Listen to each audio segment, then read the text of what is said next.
ഒരു ചിക്കൻ്റെ കക്ക വാങ്ങിച്ചിട്ടുണ്ടായിരുന്നു. അത് നല്ല വൃത്തിയായിട്ട് കഴുകി ചെറുതായിട്ട് മുറിച്ചു. എന്നിട്ട് കറിവേപ്പില, മഞ്ഞൾപ്പൊടി, മുളക് പൊടി തേച്ച് കുറച്ച് നേരം വെച്ചു.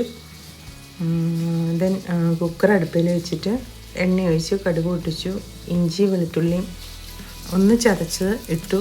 അത് കഴിഞ്ഞിട്ട് സവാള ഇട്ടു, കറിവേപ്പില ഇട്ട് നമ്മൾ കുറച്ച് നേരം ഇത്തിരി ഉപ്പും കൂടി ഇട്ടിട്ട് വഴറ്റിയെടുക്കണം. ചെറുതായിട്ടൊന്ന് വഴറ്റിയാൽ മതി, കാരണം കക്ക ഇട്ടിട്ട് നമുക്ക് വേവിക്കാനുള്ളതല്ലേ. കുറച്ച് മുളക് പൊടി, കുരുമുളക് പൊടി ഇത്തിരി നന്നായിട്ടിടണേ. കുറച്ച് കുരുമുളക് പൊടി, പിന്നെ കുറച്ച് ഗരം മസാല. അത് നമ്മൾ പൊടിച്ച് വെച്ചതോ അല്ലെങ്കിൽ മാർക്കറ്റിൽ നിന്ന് വാങ്ങിക്കുന്ന മീറ്റ് മസാല ഇട്ടാലും മതി. എന്നിട്ട് നന്നായിട്ട് ഒന്ന് മൂക്കണം. അതിനുശേഷം ഇത് ചിക്കൻ്റെ കക്ക ഇട്ട് ഒന്ന് നന്നായിട്ട് ഇളക്കി മസാലയൊന്ന് എല്ലായിടത്തും ഒന്ന് ആകാൻ പാകത്തിന് കുറച്ച് നേരം ഒന്ന് ഇളക്കിയിട്ട്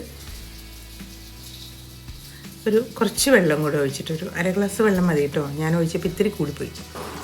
1/2 ഗ്ലാസ് വെള്ളം ഒഴിച്ച് കഴിഞ്ഞാൽ കുറച്ചേ ആവുള്ളൂ. ഒരു വിസിൽ കഴിയുമ്പോഴത്തേക്കിനും നന്നായിട്ട് വെന്തിട്ടുണ്ടാവും. അത് കഴിഞ്ഞിട്ട് ആ വെള്ളം നന്നായിട്ട് മസാല കൂടിയ വെള്ളം അല്ലേ, ആ ചാറ് നന്നായിട്ട് അങ്ങ് വറ്റിച്ച് ഒലത്തിയെടുത്ത് കഴിയുമ്പോൾ നല്ല കക്ക റോസ്റ്റ് റെഡിയാവും. Okay, thank you.